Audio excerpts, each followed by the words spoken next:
Bismillahirrahmanirrahim. Assalamualaikum warahmatullahi ta'ala wabarakatuh. Alhamdulillahil mahmud ala kulli hal. Wa na'udzu billahi min hali ahli dhalal wa asyhadu an la ilaha illallah wahdahu la syarika lah. Al-kabirul muta'al wa asyhadu anna Muhammadan abduhu wa rasuluh. Jabalahu rabbuhu ala jamil fa'al wa karimil khisal sallallahu alaihi wa ala alihi wa sahbihi wa man tabi'ahum bi ihsan ila yaumiddin amma ba'd. Qala Allah tabaraka wa ta'ala ba'da a'udzu billahi minasy syaithanir rajim. Bismillahirrahmanirrahim. Qul in kuntum tuhibbunallaha fattabi'uni yuhibbukumullah wa yaghfir lakum dzunubakum wallahu ghafurur rahim. Wa qala an-nabiy sallallahu alaihi wasallam man ahya sunnati faqad ahabbani wa man ahabbani kana ma'iya fil jannah. Rabbi shrah li sadri wa yassir li amri wahlul 'uqdatam min lisani yafqahu qawli. Subhanaka la ilma lana illa ma 'allamtana innaka antal alimul hakim. Rabbi yassir wa la tu'assir wa tammim bil khair ya fattah ya alim wa bika astaghith aslih lana sya'na kullahu wa la takilna ila anfusina tarfata 'ain.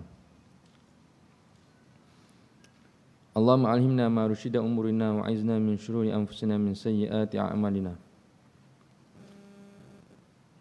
Alhamdulillah yang dimuliakan sidang jemaah, anak-anak yang dikasihi oleh Allah Subhanahu wa taala, muslimin muslimat. Pertama sekali kita panjatkan kesyukuran kita kepada Allah Subhanahu wa taala kerana berterusan diberi nikmat oleh Allah Subhanahu wa taala, dan tidak ada yang boleh memberi nikmat kecuali zat Allah Subhanahu wa taala. Dalam memberi nikmat, Allah Subhanahu wa taala telah mensamaratakan kepada keseluruh makhluk Allah Subhanahu wa taala. Tetapi di antara makhluk Allah Subhanahu wa taala ada yang diberi oleh Allah Subhanahu wa taala nikmat yang paling besar, iaitu nikmat iman dan Islam. Tuan-tuan Allah Subhanahu wa taala, sedikit renungan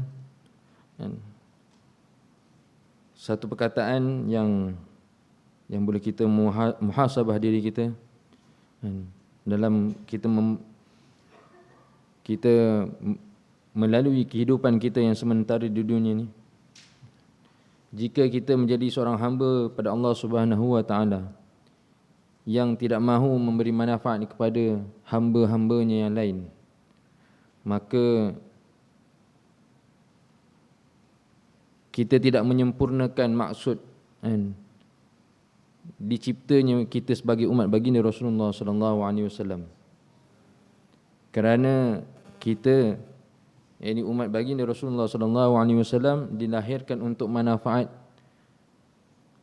seluruh alam, untuk manfaat seluruh umat, untuk manfaat seluruh masyarakat, setiap manusia, hatta kepada manfaat kepada haiwan-haiwan, binatang-binatang, tumbuh-tumbuhan yang diciptakan oleh Allah Subhanahu wa taala.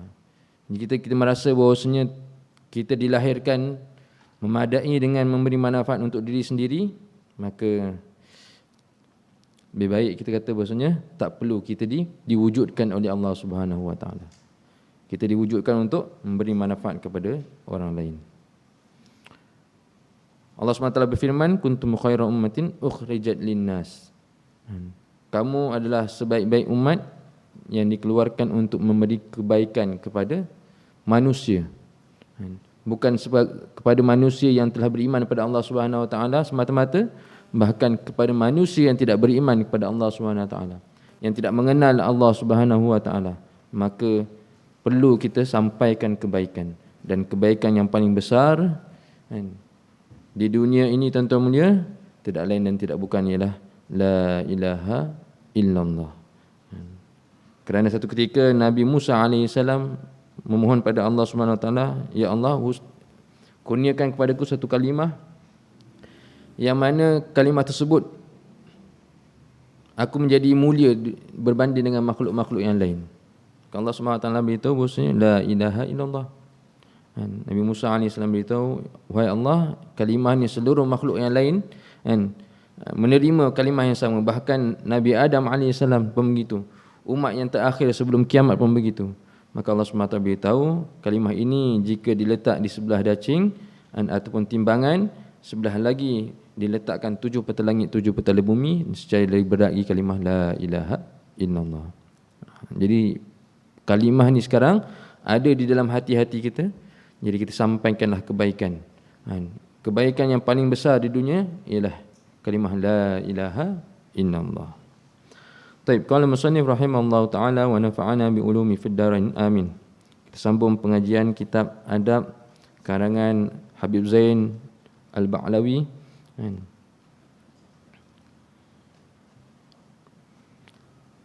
Tentang adab, masih lagi tentang adab tidur. Yang sebelum ni ialah membaca dua terakhir ayat daripada, membaca akhir daripada surah Al-Baqarah, bermula daripada Amanar Rasul.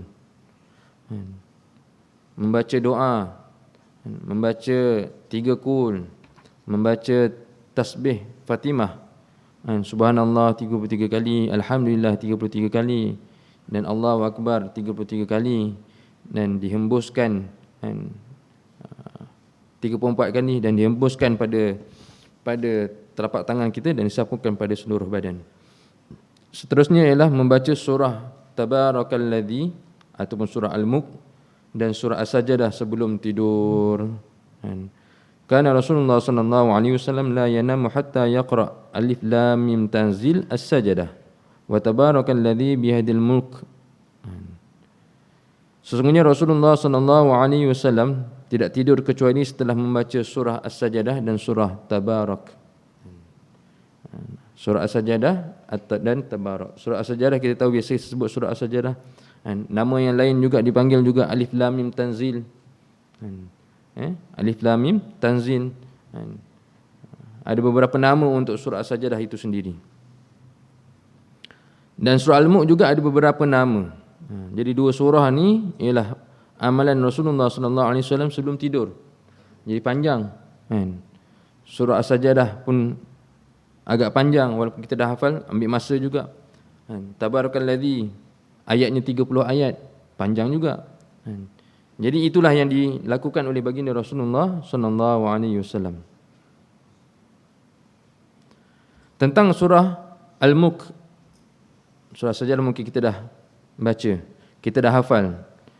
Selalu didengari, dibaca waktu subuh setiap Jumaat oleh imam. Dan diiringi surah pada rakaat yang kedua, surah Al-Insan. Dua. Ada riwayat mengatakan kalau kita baca surah As-Sajdah saja tanpa baca surah Al-Insan, sunatnya tak dapat, sunnahnya tidak dapat.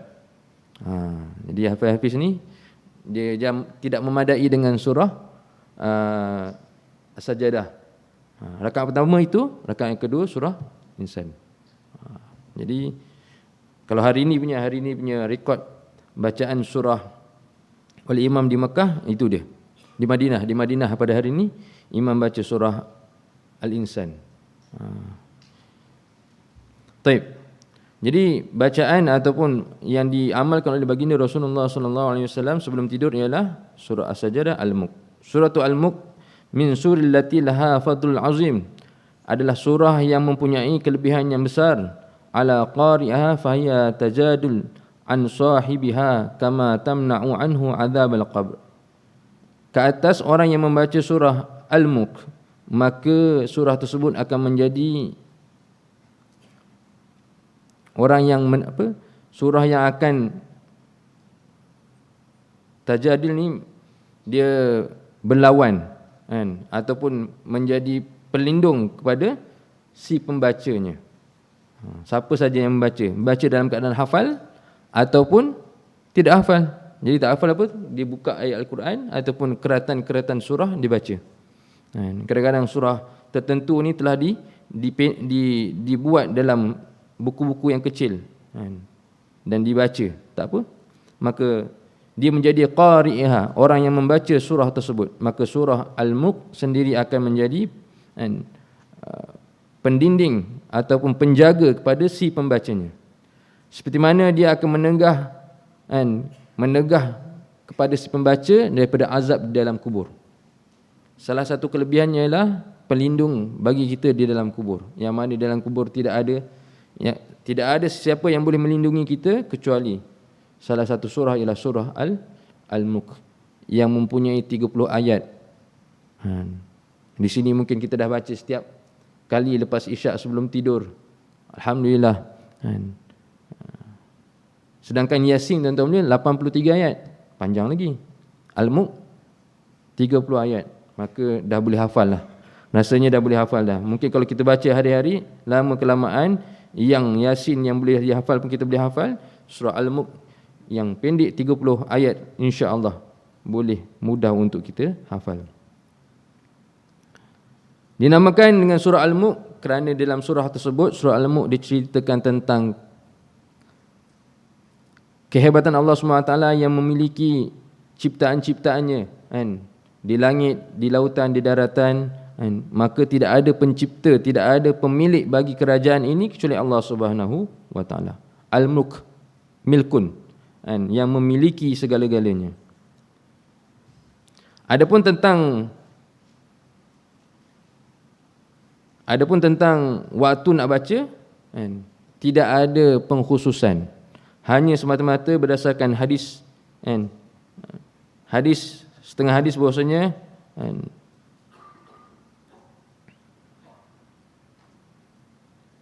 anna Rasulullah sallallahu alaihi wasallam wa kana la yanamu hatta yaqra.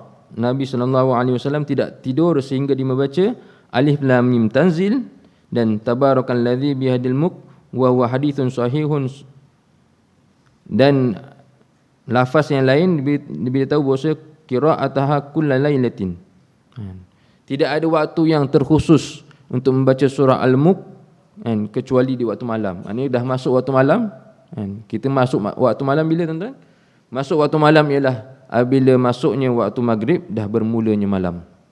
Apabila dia kata dalam fiqh, kalau kata separuh malam, kan, daripada maghrib sampai ke subuh bagi 2. Mana separuh?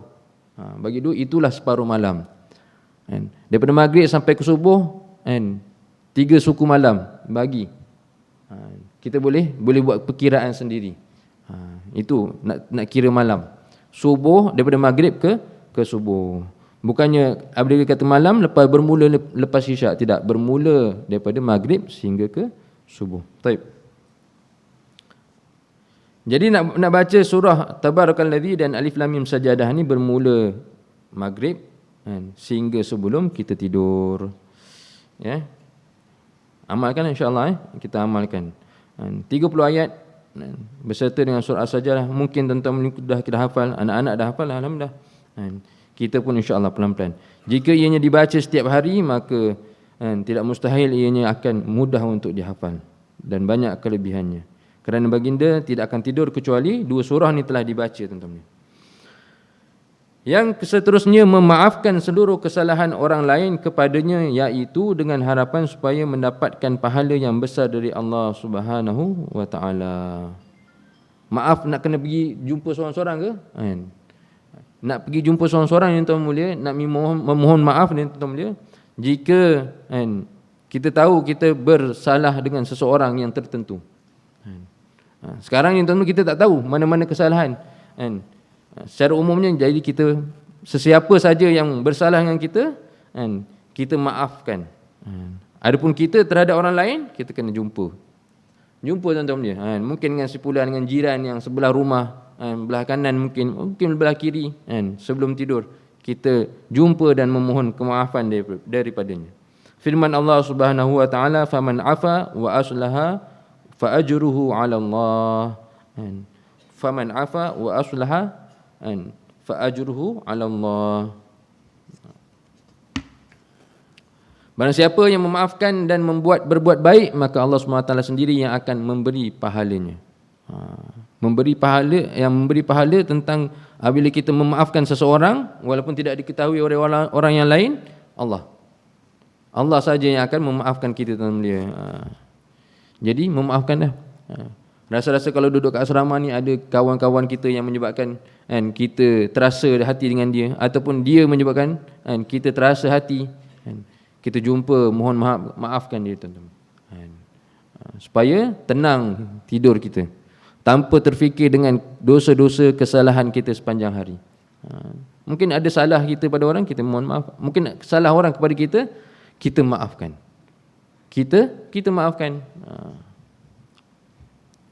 Jadi bermaafkan sebelum tidur. Yang seterusnya membaca basmalah sebanyak 21 kali ketika akan tidur, kerana diriwayatkan barang siapa yang membaca basmalah 21 kali ketika akan tidur, maka dia akan terjaga daripada musibah kebakaran, kebanjiran, pencurian serta gangguan syaitan dan segala keburukan lainnya. Nak amal semua ni tuan-tuan kena perlu pada keyakinan. Yang nak diucapkan, yang nak ditalaffuzkan ialah ayat bismillah, ayatullah. 21 kali kira tuan-tuan amal, insya-Allah. Yakin dilindungi oleh Allah Subhanahu wa taala. Kita baca ayat Allah, kita mohon pada Allah untuk Allah Subhanahu wa taala melindungi kita. Maka insya-Allah tidak ada perlindungan kecuali perlindungan daripada Allah Subhanahu wa taala. Seterusnya, jika merasa takut terhadap sesuatu tatkala bangun dari tidurnya, maka pada malam hari, maka bacalah doa dari Nabi Muhammad SAW yang beliau ajarkan kepada sebahagian sahabatnya, iaitu terjaga daripada tidur. Bukan mimpi buruk, bukan mimpi baik, tetapi terjaga saja daripada tidur. Ada doa yang khusus. Kadang ada orang yang tidur, dia mesti akan terjaga sekian-sekian waktu. Pukul 1 pagi mesti akan terjaga. Dalam keadaan bukan nak pergi tandas ke apa, memang dia akan terjaga tuan-tuan. Dikejutkan oleh Allah Subhanahu wa taala. Apa nak dibaca? A'udzu bikalimatillahi tammati min ghadabihi wa syarri ibadihi wa min hamazatis syayatini an yaqdurun. Doanya panjang. Boleh kita tulis pelan-pelan. Tulis pelan-pelan ya. A'udzu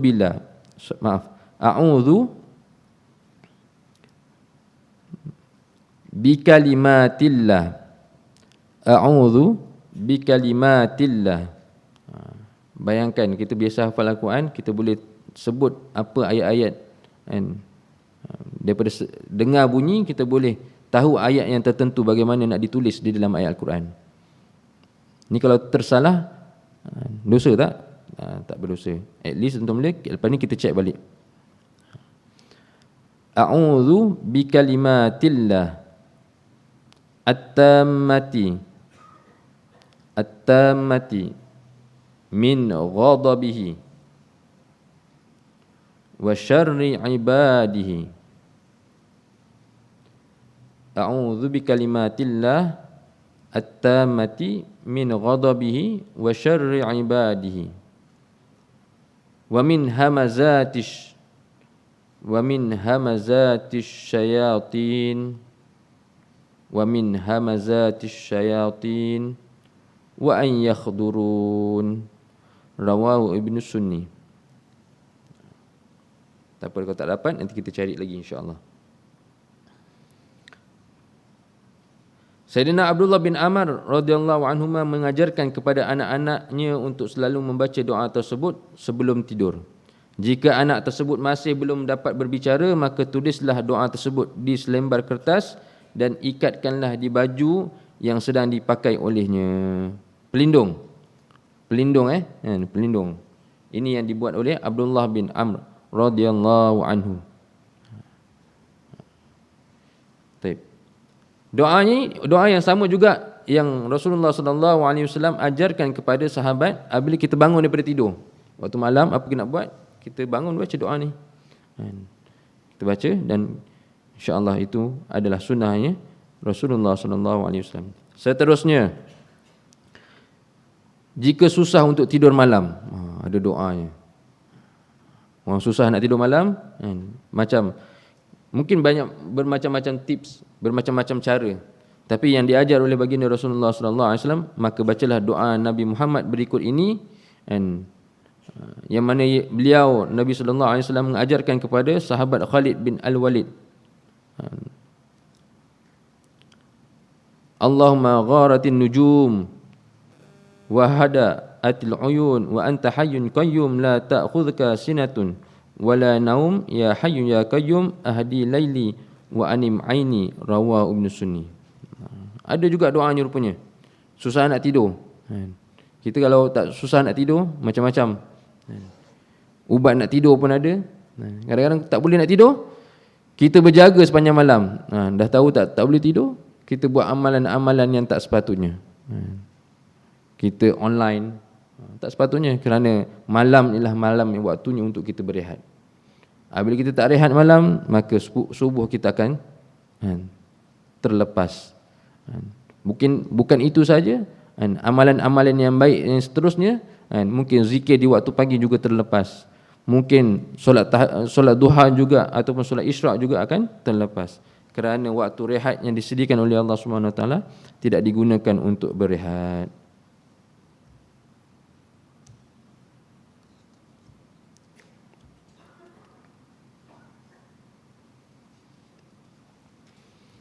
Baik.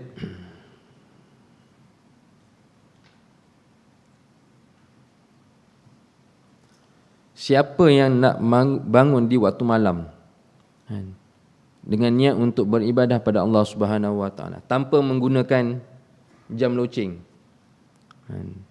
dengan amalan yang telah diajarkan,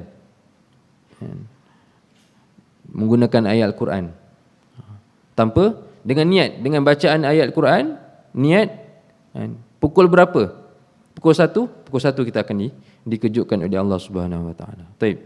Diriwayatkan daripada Al-Imran Ziru bin Hubaish radhiyallahu anhu, sahabat radhiyallahu anhu maksudnya sahabat baginda Rasulullah sallallahu alaihi wasallam. Jika seseorang membaca 4 ayat di bawah ini sebelum tidur, ayatnya 4 sahaja, maka dia akan bangun dari tidurnya pada waktu yang diinginkannya.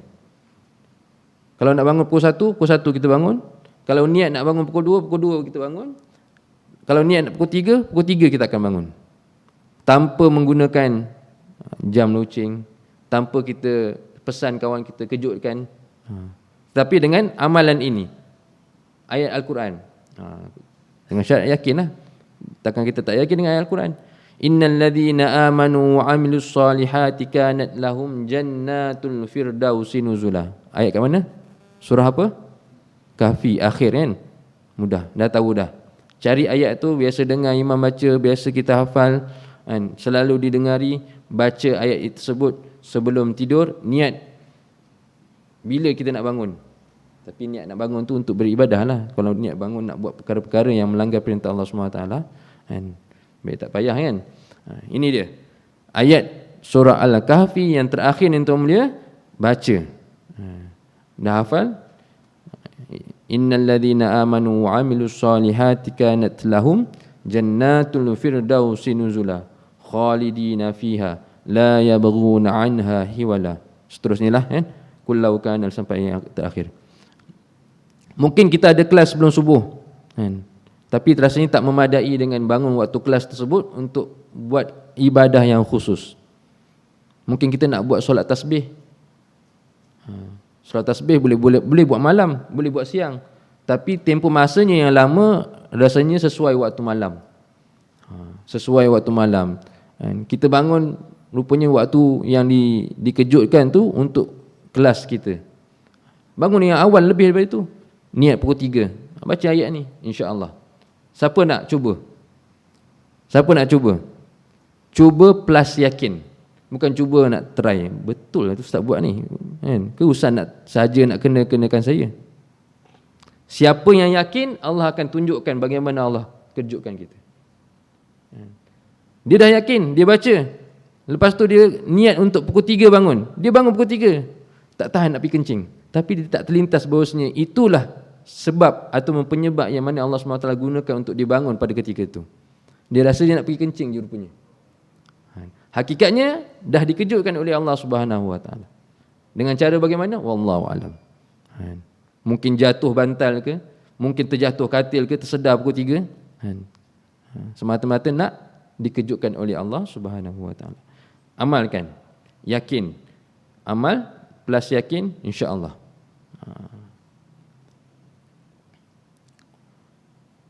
Yang seterusnya, tidak tidur setelah solat asar kecuali tidak terdapat keuzuran. Adab tidur, tidak tidur di waktu selepas solat asar. Nah, memang waktunya sepatutnya kita berzikir. Selepas solat asar tidak ada solat ba'diyah asar, tidak ada amalan yang khusus kecuali amal yang paling afdal pada ketika itu ialah berzikir pada Allah Subhanahu wa taala. Berzikir, beramal. Baik. Berdasarkan sabdaan Rasulullah sallallahu alaihi wasallam, "Man nama ba'da salatil asri fa asabahu lamamun fala yalumanna illa nafsah." Rawahu Abu Ya'la. Nabi bersabda bahawasanya barang siapa yang tidur setelah solat asar tanpa keuzuran, dia tak sakit, dia tak apa-apa, tapi memang dia akan membiasakan dirinya untuk tidur selepas asar, maka baginda bersabda bahawasanya kemudian dia terkena penyakit gila. Terkenanya penyakit gila kerana membiasakan diri tidur di waktu petang selepas asar. Maka janganlah menyalahkan sesiapa pun kecuali dirinya sendiri. Nabi beritahu. Kerana dia yang memilih untuk tidur di waktu yang tidak dibenarkan. Kita tidur waktu tu penat mungkin. Kita bangun waktu dah gelap. Apa keadaan kita? Tidur waktu tu lepas asar, bangun-bangun dah gelap. Kita akan rasa satu benda yang, aku ni pukul berapa ni? Dia macam, dia tak sedar, dia tak tahu di waktu mana yang sepatutnya waktu tu. Jadi tak sepatutnya kita tidur. Al-Imam Najmuddin radhiyallahu anhu berkata, tidur dari segi waktunya terbahagi kepada 5 bahagian. Mungkin saya dah sebut. Pertama, ailulah, ain. Bukan qailulah, ain. Ailulah, iaitu kemiskinan. Ailulah kemiskinan iaitu tidur setelah solat subuh. Memang sedap tidur. Malam tak cukup tidur, lepas subuh kita sambung tidur. Lagi-lagi dah kena nasi lemak tuan-tuan. Allahu Akbar. Dengan telur goyang ni ada semua. Tidurnya memang lemak tuan-tuan. Pukul 8 tidur, pukul 7 tuan-tuan tidur lagi tuan. Ataupun sejurus selepas subuh sambung tidur tuan-tuan. Ailulah, ia adalah kemiskinan. Yang kedua, failulah, melemahkan badan iaitu tidur setelah terbitnya matahari. Pukul 8 waktu duha. Waktu duha manusia sibuk bekerja ataupun sibuk buat urusan apa-apa urusan, kita sibuk dengan tidur kita tanpa keuzuran, maka tidur itulah tidur failulah, melemahkan badan. Kita rasa kita tak cukup tidur, tanpa keuzuran kita tidur di waktu tu, maka dia melemahkan badan. Rasa-rasa kalau tak cukup tidur, tahan diri kita. Buat sesuatu sampai penat, usahakan sebelum zuhur baru tidur. InsyaAllah dah cukup memadai untuk cover ataupun kembalikan tenaga kita. Kerana baginda Rasulullah SAW penat juga. Nabi pun penat beribadah di waktu malam. Nabi cover balik tenaga yang hilang di waktu malam dengan tidur qailullah sebelum zuhur. Yang seterusnya ialah qailullah, menambahkan kecerdasan akal fikiran. Dia macam ni tau. Kita perasan tak kalau kita mengaji lama, sampai satu tahap kita hafal, mulut kita bergerak pun kita tak masuk dalam kepala otak. Kita bangun daripada tidur, kita hafal waktu tu, insya-Allah waktu tu boleh tangkap. Senang menghafal. Sekali baca, malam tadi tak baca, pagi ni baca baru dapat, terus dapat. Kerana apa? Itu waktu perdana. Malaikat bersama kita, badan tengah segar dan cergas. Terus kita baca hafal, lepas tu kita kat sini panggil apa? Parasabak. Baca parasabak. Lepas parasabak baca apa? Amota. Amota sebelum zuhur ke lepas zuhur? Lepas zuhur. Sebelum zuhur tu, contoh kata pukul 11, kita dah hilang tenaga. Cuba nak menghafal, waktu tu dah lemah sikit. Kecuali sesuainya apa? Murajaah. Baca amotah, benda yang dah lama dah, ulang balik. Benda tu mudah. Waktu tu kalau nak hafal perkara yang baru, kalau kita bekerja pun sama juga, waktu-waktu macam tu lah waktu yang sedap nak tidur, duduk dalam bilik aircon rasanya, kalau tak ada yang menghalang, dibenarkan, insya-Allah lelap sekejap pun cakap cukup. Cukup. Dia dah sampai waktu tahap tak produktif. Kan? Tak ada perkara yang boleh bermanfaat pada ketika itu kecuali lelapkan mata, kan? Mungkin 15 minit, bangun ambil wuduk, insya-Allah lebih baik. Dia kena macam tu, majikan kena fahamlah. Kan? Kalau kita push kan? Dia kata sekarang buat ni, buat tu, buat ni. Tuan-tuan, dia tak sampai ke tahap yang sepatutnya yang dikendaki. Baik. Sama juga belajar menghafal Quran, sampai waktu sebelum zuhur tu dah tak boleh nak hafal kecuali lelap. Ada tidur kan sebelum zuhur, waktu tu memang nak cover balik tenaga kita. Yang mana kita dah bangun sebelum subuh lagi. Sebelum subuh sampai pukul 11 tak ada waktu untuk tidur. Tapi lepas 11 tu waktu nak tidur. Bagaimana keadaan waktu tidur pada ketika tu? Kalau saya lah, baring hilang. Tak payah suruh tidur. Baring hilang. Dan zuhur tu kena kejut lah. Kalau tak nanti dia boleh terlajak. Kenapa? Memang waktu yang betul-betul letih. Jadi kalau kita tak gunakan waktu tersebut untuk nak gunakan masa yang lepas zuhur lagi, maka kita akan rugi. Seterusnya, yang keempat, hailulah, pencegah antara dirinya dan solat zuhur, iaitu tidur setelah dengar azan zuhur dengan tanpa mendirikan solat zuhur. Qailulah lain. Qailulah dia tidur dengan anggapan bahawasanya dia akan berhenti tidur, bangun ataupun minta siapa-siapa kejut sebelum waktu zuhur. Ini dah dengar waktu azan zuhur dan dia tidur dengan tanpa mendirikan solat zuhur pada ketika itu, dan dia rasa dia nak solat zuhur waktu pukul 3, pukul 4. Zuhur tak? Zuhur. Sah tak zuhur dia? Sah. Tapi ia adalah hailulah, tidur yang hailulah, pencegah antara dirinya dan solat zuhur di awal waktulah maksudnya. Dan yang seterusnya ialah ghailulah, kehancuran dan kebinasaan, iaitu tidur yang setelah solat asar. Tidur setelah solat asar.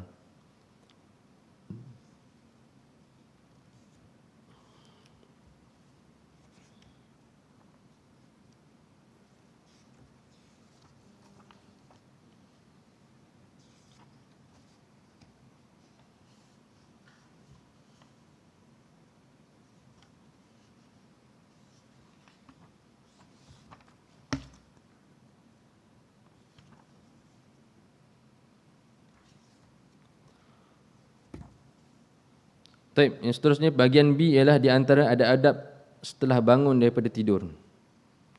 Pertama, mengusap wajah dengan tangan kanan ketika bangun dari tidur. Kemudian bersiwak bangun daripada tidur, apa nak kena buat? Mengusap wajah dengan tangan kanan ketika bangun dari tidur. Dan kemudian bermiswak ataupun bersiwak, kemudian membaca doa berikut, alhamdulillahilladzi ahyana ba'dama amatana wa ilaihin nusyur. Doanya panjang, iaitu sekurang-kurangnya itulah yang kita hafal lah. Kalau panjang lagi, alhamdulillahilladzi yuhyil mauta wa huwa ala kulli syai'in qadir, alhamdulillahilladzi radda alayya ruhi. Segala puji bagi Allah SWT yang telah kembalikan roh ke dalam diriku. Kalau kita hafal Arabnya, kita tahu siapa yang kembalikan roh kepada diri kita. Dan sebelum ini kita cerita bahawasanya kalau orang yang tidur, rohnya akan dikeluarkan oleh Allah SWT. Roh ni akan berada di arasy Allah SWT. Kemudian kita dikurniakan rezeki lagi, nyawa lagi tuan-tuan. Maknanya bangun daripada tidur dengan keadaan Allah SWT yang telah kembalikan roh ke dalam tubuh badan kita. Puji Allah SWT, dia yang telah kembalikan roh tadi. Wa'afani fi jasadi, yang telah beri afiat kepada jasad aku. Itu panjang. Jadi yang sekurang-kurangnya ialah alhamdulillahilladzi ahyana ba'dama amatana wa ilaihin nusyur.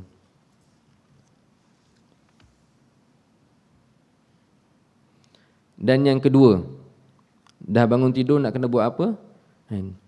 Memandang ke arah langit atau atap rumah seraya membaca ayat inna fi khalqis samawati wal ardh wa ikhtilafil laili wan nahari laayatin lil albab alladzina yadhkuruna Allaha qiyaman wa qu'udan wa 'ala junubihim wa yatafakkaruna fi khalqis samawati wal ardh. Surah Al-Imran ayat yang ke-190 sampai ke 200.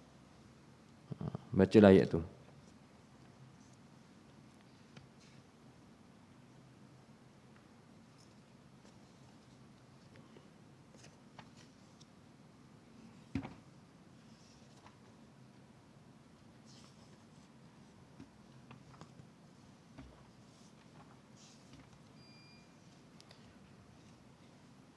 Yang bahagian yang ke seterusnya B, di antara adab-adab ketika bermimpi buruk. Sebelum bermimpi buruk, kita bermimpi yang baik. Apa adabnya? Kita bermimpi perkara yang baik dan kita sedar daripada mimpi kita, kan, bahawasanya kita baru, kan, bermimpi perkara-perkara yang baik. Maka apa kita nak buat? Kita kena bangun, ambil wuduk, solat hajat, doa pada Allah SWT supaya dikurniakan apa yang baik daripada mimpi kita. Apa yang baik daripada mimpi kita, yang kita suka, kan, kita doa, kan, dan kita solat hajat pada malam tersebut supaya Allah SWT, kan, merealitikan mimpi yang baik tadi. Ada tak orang yang mimpi baik? Ada. Ada orang yang mimpi buruk pun ada juga. Dan antara ada adab ketika bermimpi buruk ialah harus mengetahui bahawa datangnya mimpi buruk adalah daripada syaitan. Yang kedua, kena membaca ta'awudz. Dia mimpi buruk, mimpi macam-macam lah, rasa-rasa mimpi buruk, mimpi jumpa benda yang tak sepatutnya, mimpi apa-apalah, Baca yang kedua, baca ta'awudz. Allahumma inni a'udzubika min syarri hadhir ru'ya. Ta'awudz, a'udzubillah lah. A'udzubillah ataupun Allahumma inni a'udzubika min syarri hadhir ru'ya. Baca ayat ni. Allahumma inni a'udzubika min syarri hadhir ru'ya. Ya Allah, aku berlindung dengan Kau daripada keburukan mimpi ini. Baca doa ni apabila kita bermimpi buruk. Berdasarkan sabda Rasulullah sallallahu alaihi wasallam, "Idza ra'a ahadukum ma yakrahu falyata'awwadz billah min syarriha wa min syarri syaitan wal yatfil thalathan wa la yuhaddits biha ahadan fa innaha lan tadurruhu." Jika kalian melihat mimpi yang buruk, maka berlindunglah kepada Allah atas keburukan mimpi tersebut. Kena doa juga. Mimpi baik, bangun kena doa. Dengan cara bagaimana? Ambil wuduk, solat hajat, doa pada Allah SWT. Mimpi buruk pun kena doa juga. Mimpi buruk bangun, kita berlindung pada Allah SWT, baca ta'awudz, supaya Allah SWT lindungi kita daripada mimpi buruk tadi. Dan tiuplah tanpa meludah sebanyak 3 kali, dan mimpi janganlah diceritakan kepada sesiapa pun, maka sesungguhnya hal tersebut tidak akan membahayakannya. Hadis riwayat Imam Bukhari Muslim. Apa nak buat? Kita tersedar daripada mimpi kita yang buruk. Baca a'udzubillahi minasyaitonirrajim, a'udzubillahi minasyaitonirrajim, a'udzubillahi minasyaitonirrajim 3 kali, ataupun yang tadi, Allahumma inni a'udzubika min syarri hadhihi ru'yah. Itu pelik sikit, susah nak hafal. Baca je a'udzubillahi minasyaitonirrajim 3 kali, tiup ke telapak tangan, tiup adalah sebelah kiri, tanpa meludah, supaya kita dilindungi oleh Allah Subhanahu wa taala. Itu perkara yang kena buat waktu kita tidur, perkara yang buruk. Tengok juga orang sebelah, kalau ada orang tidur, pastikan tidak keluar air liur lah, itu je. Bukan meludah, bukan meludah. Kerana lafaz yang disabdakan oleh Rasulullah sallallahu alaihi wasallam, bacalah ta'awudz dan tiuplah tanpa meludah sebanyak 3 kali. Kita takut mimpi tadi tuan-tuan ni akan mengganggu kehidupan kita. Mungkin kali kedua tidur balik benda yang sama. Dah buat perkara baca a'udzubillah tadi, buat isyarat ludah sebelah kiri tadi, kita dah buat dah. Tidur balik ada lagi mimpi yang sama. Apa kita nak buat? Kita bangun, kita pindah tempat yang lain. Mungkin tempat yang kita tidur tadi ada makhluk-makhluk tertentu. Kita tak tahu. Mungkin pergi tempat yang baru, bermimpi buruk. Kita buat isyarat ludah tadi, baca ta'awudz tadi 3 kali, isyarat ludah 3 kali, memang tidur balik. Tidur pun sama juga. Kita berpindah kepada tempat yang lain. Yang ketiga, merubah posisi tidurnya. Dan yang lebih utama adalah bangun dari tidurnya, kemudian melaksanakan solat sunat jika kita bermimpi buruk. Kalau kita tidur, mungkin tidur melintang, tukar kepala sana, kaki belah ini, contoh kata. Mungkin tadi tidur kepala sana, kaki sini, tukar kepala sini, kaki sebelah sana. Dan yang terbaik, pindah ke tempat yang lain jika bermimpi buruk.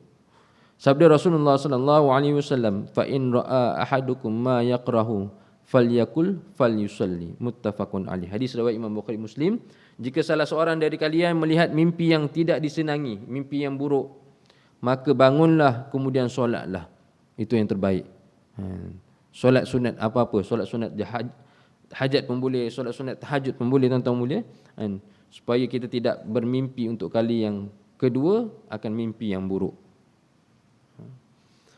Adab yang keempat, apabila kita bermimpi buruk ialah tidak menceritakan kepada sesiapa pun atas mimpi buruknya itu.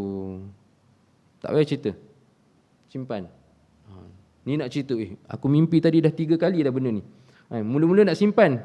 Kali pertama mimpi buruk, mula nak simpan, punya mimpi lagi. Kali kedua, mimpi kali ketiga. Ni tak boleh ni, nak kena kongsi dengan kawan ni. Last masuk buku Mastika cerita mimpi buruk. Tak perlu. Kerana larangan baginda Rasulullah sallallahu alaihi wasallam menceritakan mimpi yang buruk tadi. Ada kisahnya, seorang sahabat yang namanya Jabir radhiyallahu anhu berkata, telah datang seorang lelaki kepada Nabi seraya berkata, wahai Rasulullah, aku melihat dalam mimpi seakan-akan kepalaku ini seperti terputus. Maka Nabi sallallahu alaihi wasallam tersenyum seraya berkata, jika syaitan mempermainkan salah seorang daripada kalian dalam tidurnya, yakni mimpinya, maka mimpi tersebut janganlah diceritakan kepada orang yang lain. Mimpi buruk, tapi nak kongsi juga. Itu larangan.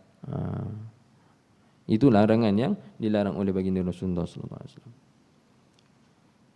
Mimpi baik nak cerita tak? Boleh ceritakan.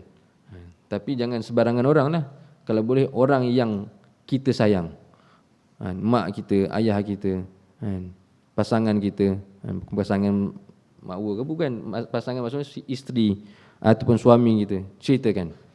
Jika mimpi yang baik, supaya mendapat doa daripada orang yang kita ceritakan. Tapi kalau kita cerita kepada si musuh, dia tak jadilah.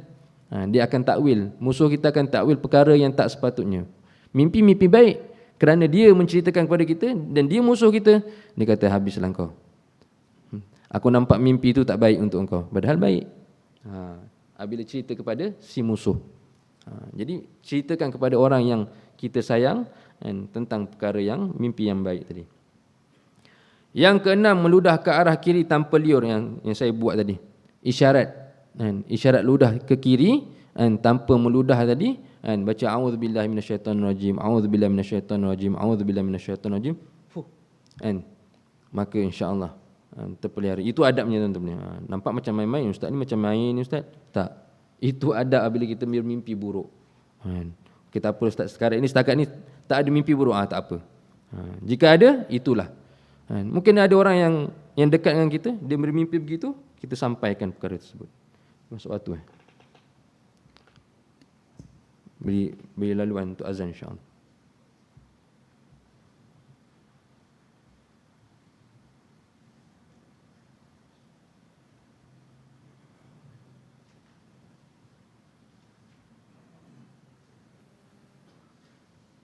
Baru masuk.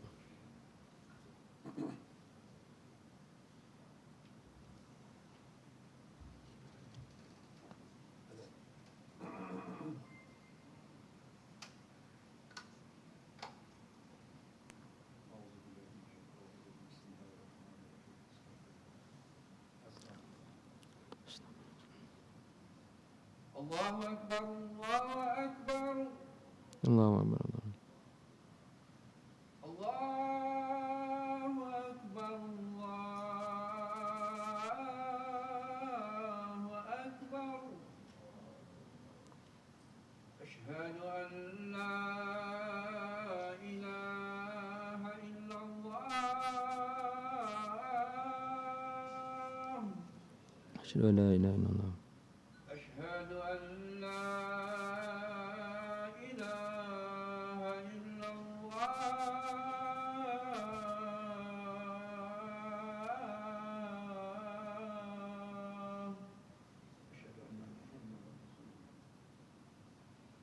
أشهد أن محمدا رسول الله. Asyhadu an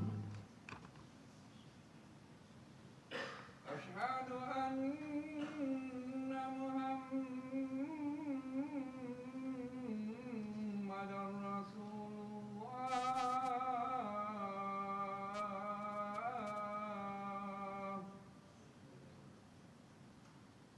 حي على الصلاة.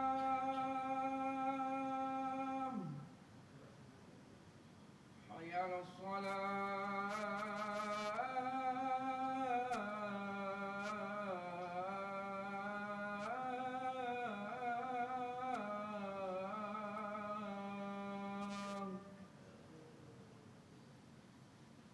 حي على الفلاح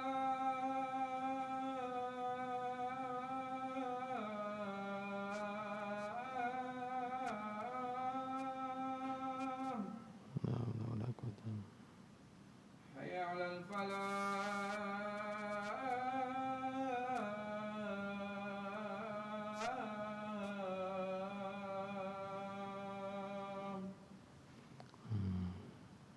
الله أكبر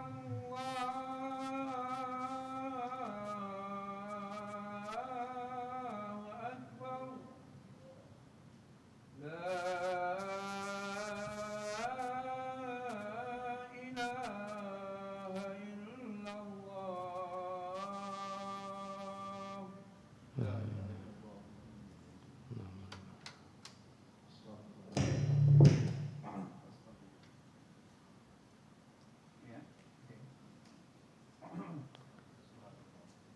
Allahumma rabb hadhihi at-tamma syati ma'at sayyidina Muhammad sayyidul abdillah wa kam Baik, sikit lagi. Mimpi berjumpa dengan Nabi Muhammad sallallahu alaihi wasallam. Ini nikmat abadi ketika berjumpa dengan Rasulullah sallallahu alaihi wasallam. Kenapa nak diceritakan tentang mimpi akan baginda ketika di dalam tidur? Kerana ada golongan yang tidak berkata bahawasanya ini adalah benda yang betul. Mustahil. Tidak ada. Manusia tidak akan bermimpi akan baginda Rasulullah sallallahu alaihi wasallam. Ketahuilah nikmat yang paling besar dan paling mulia dalam dunia ini adalah jika kita dapat berjumpa dengan Nabi Muhammad sallallahu alaihi wasallam di dalam mimpi, dan terlebih lagi jika dalam keadaan bangun terjaga. Dan untuk memperoleh nikmat ini, dua perkara yang perlu ada pada kita. Pertama, kena bersihkan diri hati kita daripada perkara-perkara yang keji. Sombong, penyakit hati tak perlu ada dalam hati jika nak bermimpi Nabi sallallahu alaihi wasallam di dalam tidur. Iri hati, apa lagi? Semula penyakit hati tu tak boleh ada dalam hati kita. Baru kita berpeluang untuk bermimpi Nabi Muhammad sallallahu alaihi wasallam. Kena bersihkan diri kita. Suka memandang kebaikan orang lain, tentang keburukan, hati kena bersih.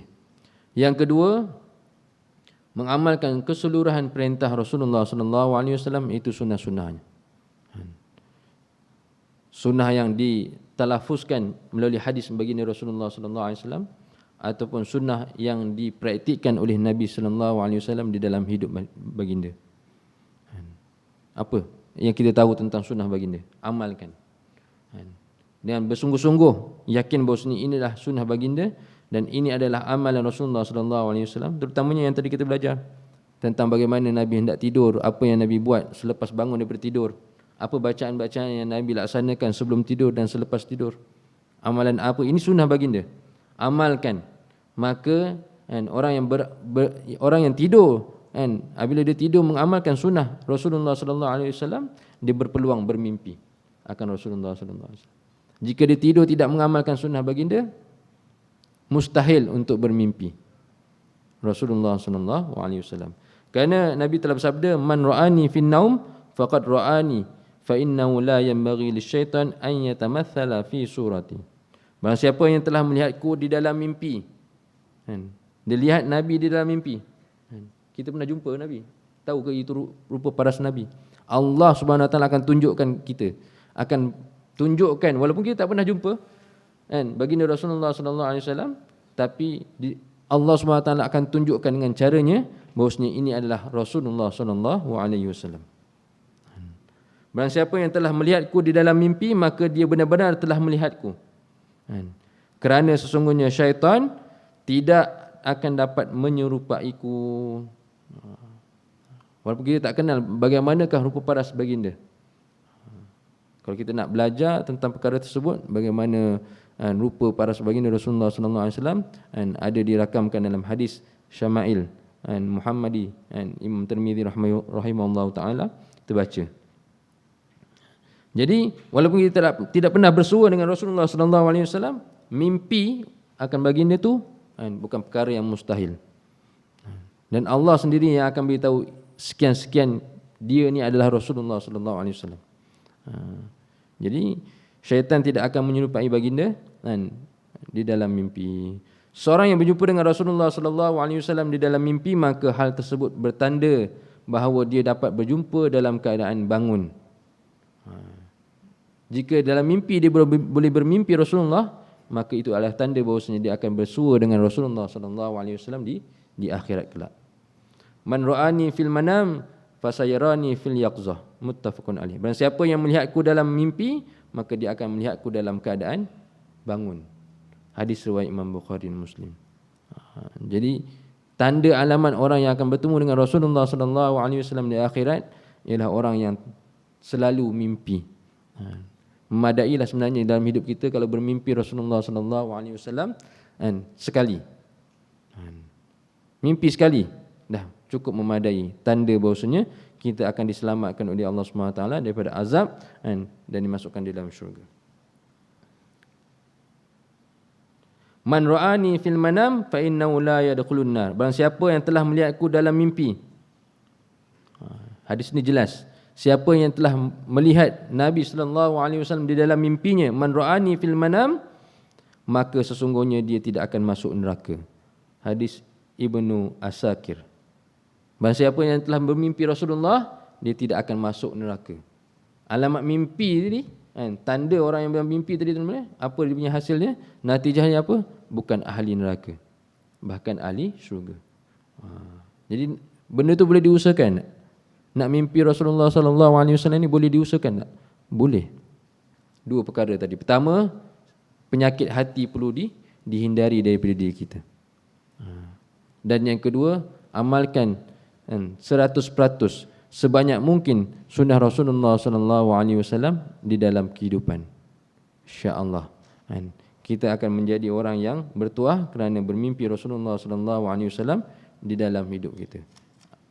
Memadai kita bermimpi sekali, itu tanda bahawasanya kita adalah ahli syurga dan terhindar daripada api neraka Jahannam. Moga Allah SWT beri taufik saya dan tuan-tuan untuk amalkan apa yang kita telah muzakarahkan pada malam ni. Ulang balik.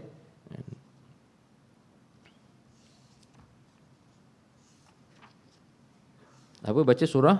Sebelum tidur kita membaca surah Al-Mulk dan surah As-Sajdah. Membaca a'udzubillahi minasyaitonir rajim. Membaca bismillahirrahmanirrahim sebanyak 21 kali. Membaca surah Al-Kahfi yang akhir, innal ladzina amanu wa amilus solihati kana lahum jannatul firdausi nuzula, ke akhirnya. Niat bila kita nak bangun, Allah akan kejutkan kita. Apabila kita bermimpi perkara yang buruk, kita membaca a'udzubillah ataupun ta'awudz sebanyak 3 kali dan isyarat ludah sebelah kiri. Apabila kita bermimpi buruk, bangun dan solat sembahyang sunat 2 rakaat sekurang-kurangnya. Jadi amalan-amalan ni, jika kita tidak mempelajarinya, tak tahu apa nak amal. Mimpi buruk dah hari-hari dah. Mimpi baik pun hari-hari dah. Kita tak tahu apa yang sunnah Rasulullah sallallahu alaihi wasallam. Rupanya apabila kita mimpi yang baik, kita bangun, ambil wudu, solat hajat, pohon pada Allah Subhanahu Wa Taala supaya Allah Subhanahu Wa Taala merealitikan ataupun menunaikan apa yang dimimpi, akan mimpi yang baik di dalam tidur kita. Insya-Allah apa yang kita dengar pada malam ni supaya kita dapat amalkan dan sampaikan kepada orang lain insya-Allah.